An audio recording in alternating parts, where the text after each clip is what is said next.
taking care of a request here, and I don't know how I missed this story when it actually came out, but the ARCA race at Daytona is one of my favorites every year. Of course, that's the first big race that they have at the track, and I always make sure to watch it, and somehow I missed this story, but we had one of our dirt guys from New York in the race. Steve Lewis Jr. is an engineer by trade. He got that degree from the University of Buffalo. He started 24th, ended up in 13th, and he runs Dirt 358s at Ransomville Speedway, where he finished 9th in the point standings last year. So let's head to Ransomville, which is just a race in town. It really is. Steve Lewis Jr., 24-year-old, joining us here. Steve, how we doing, man? Good, Doug. Thanks for having me. Thanks for getting back to me. And again, this was a request. I didn't even know about this. So how excited are you? I mean, 24 years old, you run your first race at ARCA. You're running DIRTcar 358s. Man, life is good, isn't it?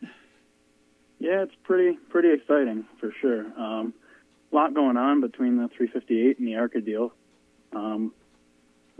Daytona was really fun. I mean, there's nothing like going out at Daytona for the first time, I don't think. And went to the pre-practice in January, got approved, and ran the ARCA 200 there in February. So. Oh, so it's not awesome. Okay. So that, well, hey, this is exciting though that you're able to do this. So what happened? How did you do this? Because you told me this is you and your dad are doing this, right? Yeah. So, like I said, a lot of hard work. I bought the car in December from Kyle Sieg and down in Georgia, and put the whole thing together in a little over a month. Me, my dad, a couple other friends, the Schultz brothers. Used to race dirt pro stock up in New York. They helped me out. Talladega, that area. Yeah, we know them well. Yeah. Mm-hmm. And got the car ready for the practice in January, and went down. Car handled really well. Had good single car speed, so I got approved by NASCAR, and came back in February and ran the race. So what was it like the first time, this last time when you went for real? And there's people pulling out, and you're on pit road, and you let that clutch out and start to go. What was it like getting up to speed at Daytona? Yeah, it's pretty awesome. I mean, you try to take it all in because I'm not sure how many times I'm going to have the opportunity to race at Daytona. I mean, it's a pretty awesome experience. Just the way we did it, small team, started 24th, hung out back most of the race, and then drove to the front at the end. So I thought the car had pretty good speed. When I wanted to go, it seemed like it could pass cars and really stuck up well in the draft. Of course, you told me you had a problem later on in the race. Yeah, so actually our battery, we have a battery connection issue or some type of issue with our battery. Elmore, the motor guys, monitor all our data throughout the whole race, and they sent us an email last week saying we have a connection issue or some sort of battery voltage issue as it was dropping throughout the race. Okay. And what he's talking about, this was, I can't remember if it was 2 years ago or 3 years ago, but ARCA's gone through a lot of changes. Basically, it's a spec engine, and the folks at Elmore basically set it up for you and everything like that when you're at the track? Correct. Yep. They tune everything for us at the track. And with fuel injection, they can monitor your throttle and all that kind of stuff. It's probably extremely valuable information. Yeah, it's pretty cool. Like I said, they monitor our whole engine data throughout the whole race, and are able to give us feedback after the race, and as well they come over to the car after every practice session and plug in to see. Yeah, after every practice, every time the car's on track, they'll come over, and before we go out on track too, to make sure everything's like it should be. Did they draw any conclusions? I mean, were you driving it hard enough? Were you doing what you were supposed to do? Or is that the kind of information you get? Just the information we get is just make sure everything. I'm not totally sure because I'm so new to this whole ARCA deal, but what I take from it is they just make sure, like the motor, there's nothing wrong, internal, and they can tell all that, and connection, everything's like electronic fuel injected, and everything's controlled by the ECU. So they just make sure everything is like it's supposed to be. What was it like that morning, and what was it like when they said, drivers, start your engines? It was pretty awesome. I mean, I was nervous the whole weekend because I own my own team, obviously, and Daytona, you never know what to expect. Sure. You never know if there's going to be the big one, and if you end up in the big one, and what that means for me coming back and doing it again. So I think I was probably more nervous on that side of it than anything else. But I had confidence that we had a pretty good car, and just wanted to take it all in. Have any nervous moments where you grabbed a handful of steering wheel or something like that? Probably lap 2 or 3 was the closest I had to getting in a wreck. A guy spun right in front of me on lap 2 or 3. I remember I came over the radio and said, that was close.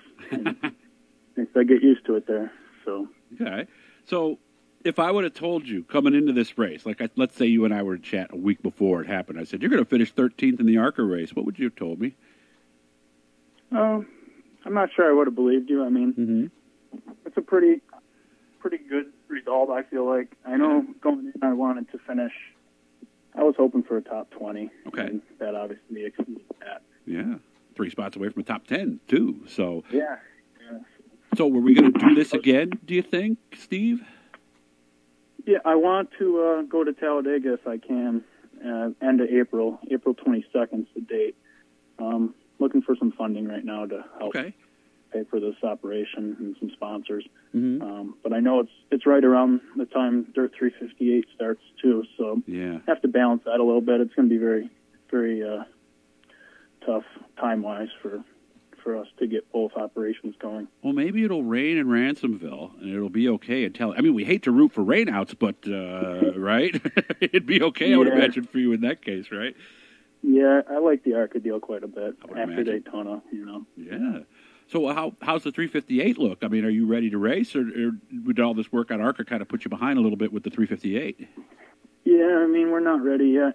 I'm just starting to work on the 358 now.